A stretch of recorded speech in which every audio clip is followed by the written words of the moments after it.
There's a famous seaside place called Blackpool that's noted for fresh air and fun, and Mr. and Mrs. Ramsbottom went there with young Albert, their son. A grand little lad was young Albert, all dressed in his best, quite a swell, with a stick with an horse's head handle, the finest that Woolworths could sell. They didn't think much of the ocean. The waves, they were fiddling and small. There was no wrecks, and nobody drowned. In fact, nothing to laugh at all.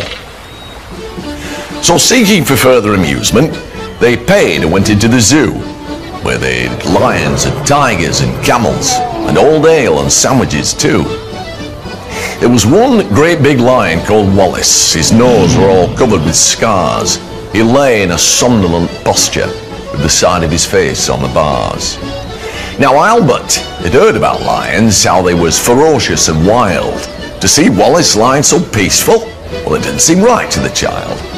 So straight away the brave little fella, not showing a morsel of fear, took his stick with the horse's head handle and pushed it in Wallace's ear.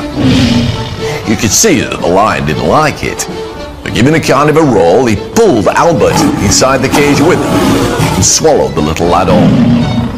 Then Pa, who had seen the occurrence and didn't know what to do next, said, "Mother, yon lion's ate Albert." And Mother said, "Well, I am vexed." Then Mr. and Mrs. Ramsbottom, quite rightly, when all said and done, complained to the animal keeper that the lion had eaten their son. The keeper was quite nice about it. He said, "What a nasty mishap. Are you sure that it's your boy he's eaten?" Pa said, "Am I sure? There's his cap." The manager had to be sent for. He came and he said, "What's to do?" Pa said, "Yon lion's at Albert, and him in his Sunday clothes too."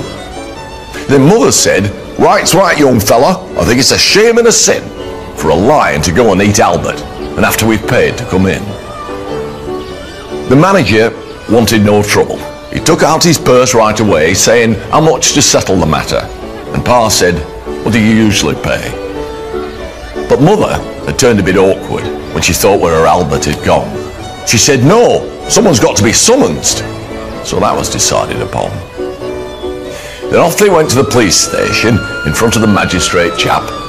They told him what happened to Albert and proved it by showing his cap. The magistrate gave his opinion that no one was really to blame, and he said that he hoped the Ramsbottoms would have further sons to their name. That Mother got proper blazing. "And thank you, sir, kindly," said she. "What, waste all our lives raising children to feed ruddy lions? Not me." Nastrojcie na Pятницу.